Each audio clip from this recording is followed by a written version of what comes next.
Hello! Good day kaninyong tanan and welcome to Tipak-Tipak ng mga Storya.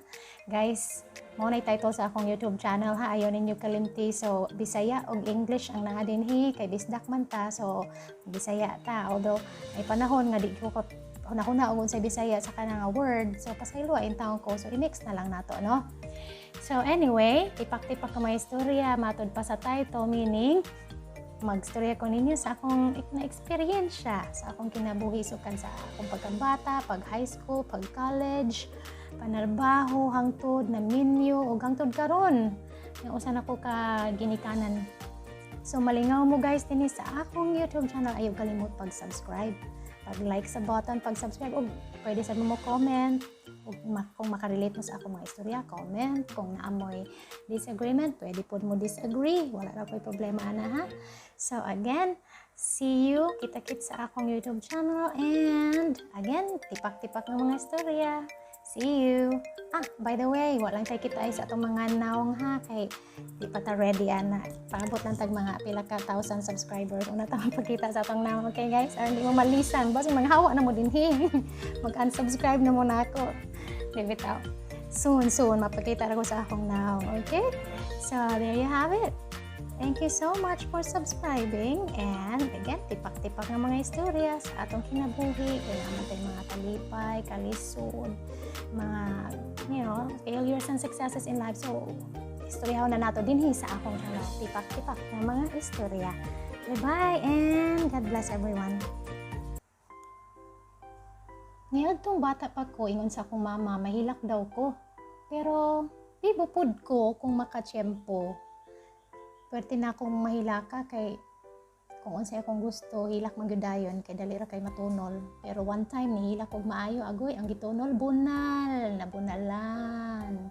Pues di na mo hilak ka usa ka duha human dayon kay bunal may matunol.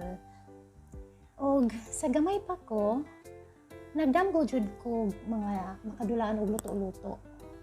Kanang mga kulon-kulon, kaha-kaha, bitaw nga gagmay nga gamit bitaw og clay, lapok. Okay?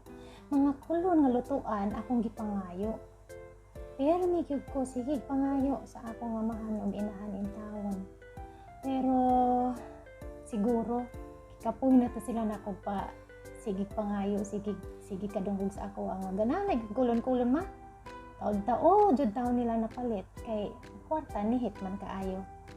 So, ingon sila, patience is a virtue, no? Magpaabot siya tagaan ta sa atong, kung sa atong gusto. Unya, mahilig si mama mo palit og ukay-ukay. Tanan, I think, daghan kay tawagan na ukay-ukay. Mahilig si mama mo palit og ukay-ukay. Kay kuno, mas ligon. Siyempre, mas barato. So, layo pa lang makasimhot na kas ukay-ukay ang dalas akong inahan in town. Kami sa akong manghod, kung na may ukay-ukay gikan ni mama sa kulon, wala jud mi indigay. Kay nga naman, ingon ni mama, puro gwapa ang sininang iyang giukay.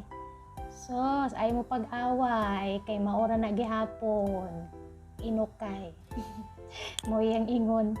Pero, I have to admit, mga gwapa sad mga ukay sa akong mama. Oy, maunang kada simba, agoy, magterno mi sa akong manghod.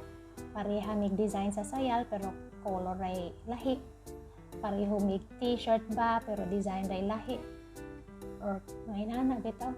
So mao nang mga tao nagtuog gyud nga twins ba daw mi, kaluha ba daw mi sa akong manghod nga di manggod pero makalipay ra man pod kay ingon man sila puro ko namigwapa. Agoy.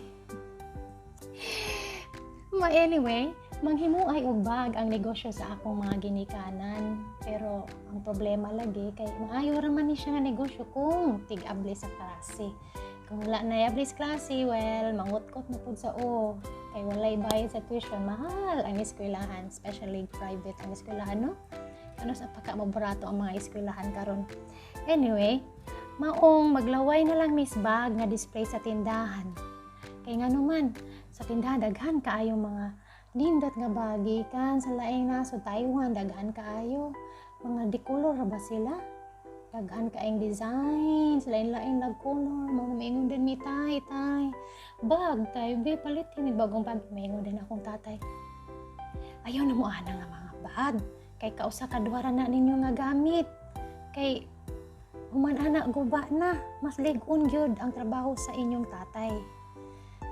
Mao to nga mga amigo, taod gyud mi nga wa kapalit og mga commercial bags sa mga tindahan, no.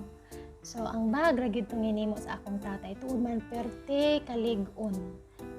Made to order bags man gud. So perte kalig-on, pinatuyo gyud ang mga tahi, dili gyud din na pinadagan. So una siya nakanindot unay ni sa bag. Anyway, shout out sa mga naghimo og bag diha sa atong mga palibot. Og shout out sa mga ginikanan in town nga nangita og lig-on nga bag para kausa ra sila kapalit. Di na magsigig palit sa usa ka school year, no? Kay praktikalisod sa kwarta gyud. Okay, igatos eskwelahan mga yugbaw nga kwarta. Atong panahon na 10 pesos kaniadto dako na. Dala plite, tagdos, og snacks ang sobra. Nalipay na ko kay busog na sa eskwelahan. Og shout out sa mga very kind nga mga classmates nga mag-share gud ilang snacks sa ilang classmates taon nga way bound. God bless you. Na-experience yun ni nako kay nakalimot kog pangayo og kanang snacks bitaw baon sa akong ginikanan. But na ko sa eskwelahan, sus Ginoo ko ang akong pitaka wa didto. Diha na ko skilid naglingkod paabot kanus ang magbel mahuman ang snacks. May nga naabot ang madre niingon, "Mo sa maimhong gikaon?" Ingon ko, "Wala man sister kay nakalimot mo ko pangayo og baon sa akong mama karon kay natuog pa man siya paglakaw nako." Pag human gitawag ni sister ang mga classmates nang hatag og snacks. O diba? Shout out sa mga kind-hearted people din ha. Salamat sa pag-share sa inyong mga snacks o resources sa uban. Ug katong naidaghang mga resources, di sa doon ta maghinangol og share sa mga wala, no? Kay ingon baya sila mas nindot mo share sa mga tao nga wala kay wa man sila ikabaws nimo. Ang ilang ibaws nimo kay thanksgiving sa Ginoo for giving you to them and share sa inyong resources dito nila. So, ana ra gyud na siya mga kahigalaan. Tuod man nag-ampo sa jud ko karon nga daghan sa kog resources aron ma-share pod nako sa mga wa. Mao ra gyud na siya mga kahigalaan. Okay. Padayon ta sa atong mga tipak-tipak nga mga istorya, mga kahigalaan. So, sila si mama mahilig mo atog syudad sa Cebu kay mangumpra man lagi materialis among negosyo, no? So igabot nila sa among balay, layo pod among balay siguro kung traffic sa oras. Pero kung may traffic siguro mga kung akay ka galing masakyanan siguro 30 minutos, 25 minutes ana. Pero kung mag-jeep ra gyud taon sa oras og tunga o sa oras mao gyud na ay mahitabo. Inay mo ato ako mga ginikanan sa syudad, mangumpra, binajitay sa kwarta, wa diri, wa dito. Ang akong mama, ang iyang kwarta, para di mas-snatch, kay daghang snatcher sa Cebu, daghang snatcher sa syudad. Ang karon wa na siguro, kay nahadlok na sa mga pulis, no? O nampuyo na bang mga snatcher karon. So, ang akong inhanin taon, hibunggid ko sa una, kay abot sa tindahan, kuot man si mama sa iyang dughan. Ito aday taon dito yung pitaka sa dughan siya ro may mga snatch dito, no? Anyway, muna siya nga akong inhan sa una. So na-amaze ko, very smart pod. Syempre gamay ra gud atong kwarta so taguan gid na nato ang kamutan nga di mas snatch. Anyway, pag uli nilang mama gikan sa syudad lipay kaayo mi kay may pan man gikan sa among paborito nga bakery. Kung sa pailain, wala ni bayad ha. La Fortuna, mao gyud niya mong paborito nga bakery diha sa syudad sa Sugbo. So ang pan gikan sa La Fortuna mao ilang gasa. Kung walay kwarta, mantinilang gyud mi og ribisco nga chocolate ang feeling okay na. So daghan kayong salamat gihapon, malipay ra gihapon ta mga bata pa makadawat gihapon og gasa gikan sa atong ginikanan nga nilakaw sa syudad, no? Bisag unsa pa na kagamay, bisag unsa pa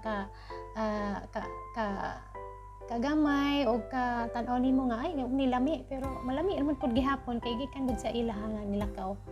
So, again, shout out sa mga ginikanan nga very loving to their children nga mo gahin good in town og mga gasa ihatag sa ilang mga mahal sa kinabuhi uli gikan sa ilang trabaho bisag kapoy at least na itunol sa ilang mga anak in town. Well, kung wala ikatunol igo ra gyud kaayo mo kista sa atong mga anak, sa atong mga mahal sa kinabuhi, no? Salamat nga naabot ta sa balay nga intact, in one piece, healthy og na luwas sa mga aksidente. And friends, dinhi natapos ang unang episode sa atong tipak-tipak nga mga istorya. Hinaot na lingaw mong tanan as much as I had fun too. So please don't forget to subscribe to my channel. Tipak-tipak nga mga istorya ang title. Like and comment and hangtod sunod nga mahigayon. Daghang salamat and stay safe everyone.